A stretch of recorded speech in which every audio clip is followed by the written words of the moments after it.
I really like Dark Souls, and so do a lot of other people. If you look online, you'll see countless videos praising the Dark Souls series. And there's no denying the influences that these games have over the gaming industry as a whole. Whether discussing the art, difficulty, storyline, or gameplay, something about the Souls series resonates with people. Now, this is partly because they're just good games. I won't pretend it isn't a good time to hit thing in video game with big sword, but I think there's something more to Dark Souls, a deep-rooted meaning in the phrase, get good. Something that goes beyond the boss fights, beyond the damn poison swamp areas, and no, I'm not talking about that. I believe that Dark Souls teaches a skill that is more important than almost anything else in today's world. Dark Souls teaches you hope. Let's talk about it.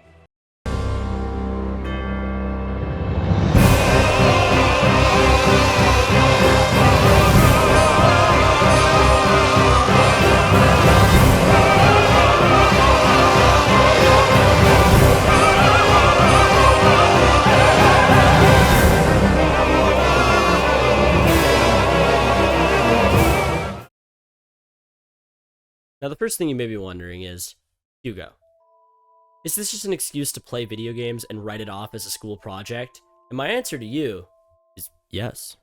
Yes, it is. The second thing you may be wondering is, what is hope?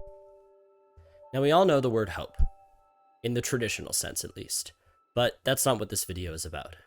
This video is about the scientific definition of hope. What hope means in a psychological context. The scientific definition of hope has been shown by multiple studies to be one of the most effective mental health interventions in current generations. It has been shown to be correlated with lower depression rates and more overall happiness and well-being in one's life. Generally, when we say hope, what we really mean is wish. For example, I hope you have a good trip. When we say hope in this way, we are simply saying that we want something out of our control to go a certain way. But in fact, that is quite the opposite of what hope actually is.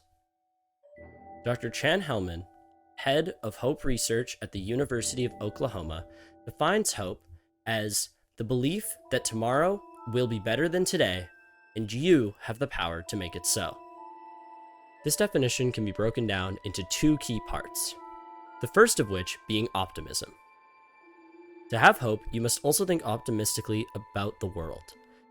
The second key component is goals. Goals are the cornerstone of hope. If you are to make tomorrow better than today, you must figure out how. Goals are the how. Setting goals requires two skills.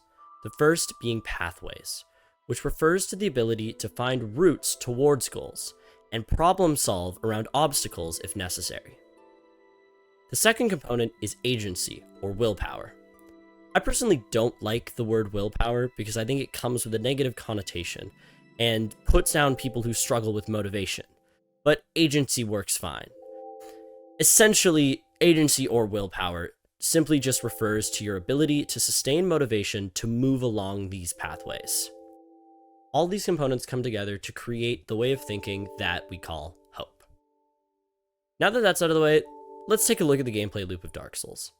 All Souls games generally follow the same formula. Throw the player into a bleak, destroyed world and beat the shit out of them. Dark Souls will put what feels like an unbreakable wall of difficulty in front of you, but tell you that to move on, you must overcome it. As you may be thinking, initially, this kinda sucks as a player. But once you get past the frustration, something interesting happens. You as the player have been given a goal, and despite all the cards being stacked against you, you know it is possible to overcome. That doesn't mean it's not frustrating, but deep down, you know for a fact that it is possible for you as the player to succeed. In other words, you have optimism, or at least the belief that you have the power to change your situation, or even just the belief that your situation can be better. Because in the very code of the game, you know there is a state where you win, and the thing in your way loses. So you have a goal that, begrudgingly or not, you know for a fact is possible to overcome. So the next natural step is figuring out how to do so. As the player, you are forced to die over and over, try different builds, look up strategies, and look for any other way to find an answer. You must look for every factor in your control and figure out how to use it, until eventually you have found a path to overcome what was in your way. Lastly, you must have the agency or willpower to see it through, to keep moving along your pathway and adapting when necessary. You must keep trying no matter how many times you fail. Now, I don't know about you, but that gameplay loop of Dark Souls I just described, to me, sounds a lot like hope. Now, here's the thing. Dark Souls is obviously not the first game to do this.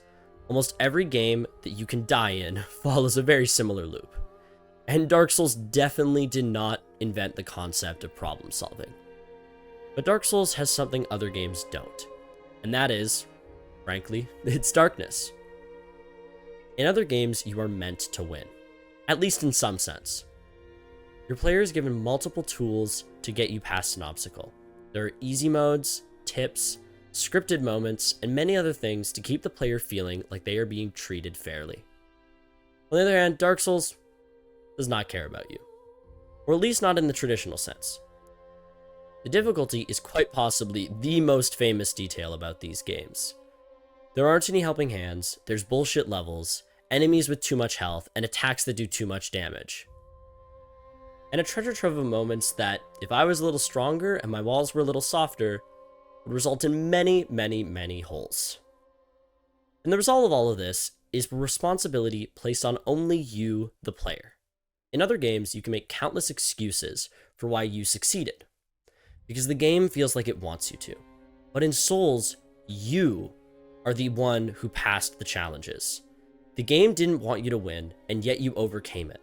In hope terms, other games show you that things sometimes go your way.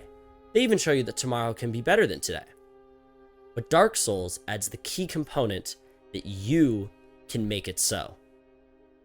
The goals you complete in Dark Souls are also far better equipped to teach pathways than others. For one, they are all approach-oriented goals, such as beating a level or overcoming a boss.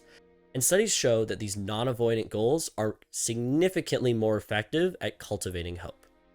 An avoidant goal is incredibly hard to properly plan out because what you encounter in your life is not always in your control. Approach-oriented goals tend to be far more achievable and help you take control of what you are in control of. Dark Souls is exceptionally good at teaching this because of its difficulty. You can spend multiple lifetimes being upset that you died or that the game is too hard. But in the end, you still have to look at what's in your toolkit, what's at your disposal, what's in your control to overcome your obstacle. And being able to distinguish between what you can and can't change is extremely important for making your future better. And just like in real life, you can't make the game easier, but you can get better at it. Even the story of Dark Souls itself reinforces these ideas of hope. Though most players don't necessarily realize this because Miyazaki would probably rather kill himself in real life before he makes the stories in his games understandable. But luckily, as someone who subscribed to VaatiVidya, I do happen to know what goes on in these games. In all 3 Dark Souls games, you follow the story of old gods dying, in varying ways, but always the same thing. In a dark and cruel world where the last thing left holding everything together is starting to fade away, generally represented by a flame. And then you were shown a disheveled, scrawny, beef jerky looking ass motherfucker and told that they will save the world. You literally play as nobody, less than nobody. You don't even get the honor of being a human being. You have to use an item to give you humanity that you lose when you die. And then you are tasked to kill gods. Yet, the game believes in you the whole time. Even though it is super difficult, the game makes sure you know that technically, in theory, your character can save everyone. The story revolves around the idea that no matter who you are, or how bad the world you live in is, you can make tomorrow better than today. There is always something you can change or do, big or small.